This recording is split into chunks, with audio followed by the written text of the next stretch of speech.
Assalamualaikum warahmatullahi wabarakatuh. Bismillahirrahmanirrahim. Alhamdulillahirabbil alamin.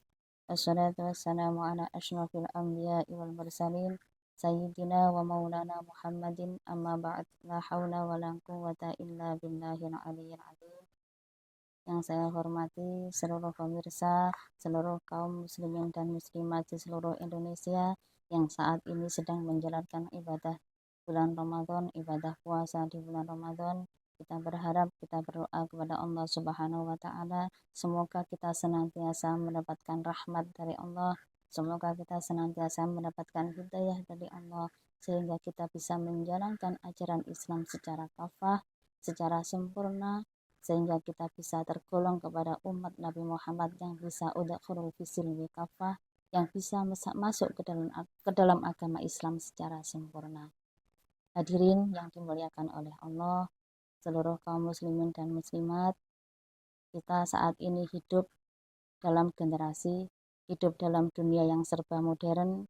Saat ini kita berhadapan, kalau kita dulu usia-usia kita ini adalah masuk ke dalam usia generasi milenial, saat ini anak-anak kita adalah masuk ke dalam generasi Z, generasi Gen Z, di mana mereka hidup serba dengan internet, hidup serba dengan teknologi, yang setiap hari teman mereka itu kebanyakan adalah teknologi, Android, dan lain sebagainya. Mereka banyak berjejaring lewat media sosial. Ini memberikan dampak yang positif juga, tetapi di sisi lain juga tentu saja mendapatkan dampak yang negatif. Sisi yang positif, kita mendapatkan pengetahuan secara cepat. Kita bisa mendapatkan akses keilmuan secara cepat. Kita bisa mendapatkan informasi pengetahuan dari luar negeri secara cepat, dari manapun secara cepat. Hanya tinggal kita mengetik, kita klik, apalagi ditambah dengan teknologi meta, teknologi AI, semakin cepat teknologi itu. Tetapi di sisi lain kita juga mendapatkan sisi negatif. Kalau kita melihat informasi, bagaimana sekarang ini marak sekali pernikahan dini, marak sekali anak-anak di bawah usia 20 tahun, di bawah usia 18 tahun yang melakukan perkawinan, yang melakukan pernikahan, bahkan data 1 bulan ini, awal bulan selama 1 bulan, sebanyak 30 pasangan melakukan permohonan dispensasi nikah di pengadilan agama. Karena kalau kita melihat ketentuan hukum di Indonesia, orang yang melakukan perkawinan di bawah usia 18 tahun harus mendapatkan izin dari pengadilan, mendapatkan dispensasi kawin dari pengadilan.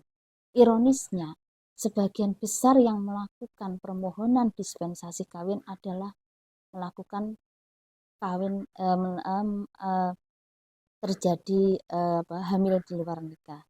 Ini satu perenungan, satu sesuatu yang harusnya menjadi keprihatinan bagi kita semua. Anak-anak kita, generasi Gen Z yang mudah mendapatkan informasi, ketika mereka juga mudah berkenalan dengan siapapun. Ini harus kita bentengi. Harus kita bentengi dengan pengetahuan. Harus kita bentengi dengan keimanan. Kita harus memberikan proteksi kepada mereka. Kita harus memberikan pelajaran. Kita memberikan informasi yang benar-benar positif kepada mereka. Kita harus memberikan pelajaran kepada mereka bahwa perkawinan yang dilakukan di bawah usia 18 tahun, ya, perkawinan yang dilakukan secara masih usia muda ini banyak memberikan dampak yang negatif. Misalnya mereka akan kehilangan akses pendidikan. Tentu saja ketika mereka sudah berkeluarga, mereka akan sibuk dengan ekonomi. Nah, bagaimana masa depan mereka? Bagaimana pendidikan mereka? Itu yang harus kita berikan kepada mereka. Kita berikan pendampingan, ya.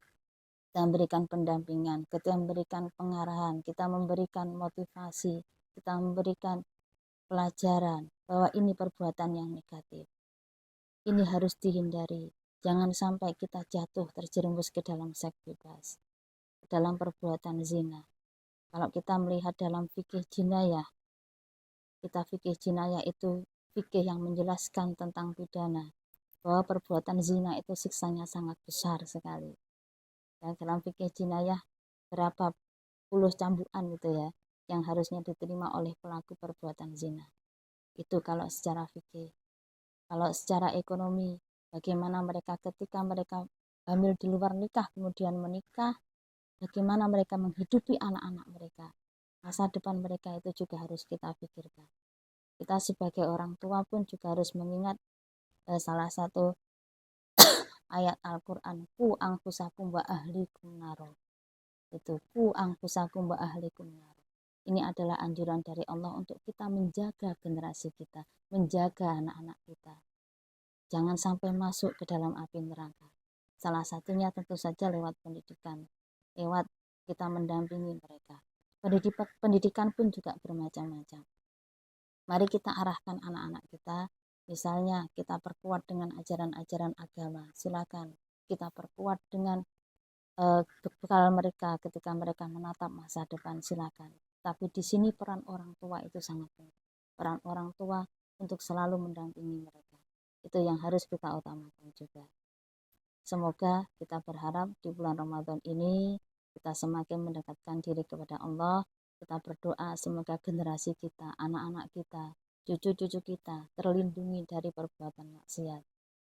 Semoga cucu-cucu kita nanti menjadi generasi emas. Kita akan nanti semakin dekat dengan generasi emas. Semoga anak-anak kita nanti menjadi salah satu generasi emas yang potensial di Indonesia, berhasil memajukan Indonesia. Jangan sampai hanya menjadi generasi yang menjadi beban. Itu adalah harapan kita. Kita selalu mohon perlindungan pada Allah. Ya, semoga kita diberi daya oleh Allah. Saya kira sekian dari saya apa yang bisa saya sampaikan. Semoga membawa manfaat. Ihdinas siratal mustaqim. Wassalamualaikum warahmatullahi wabarakatuh.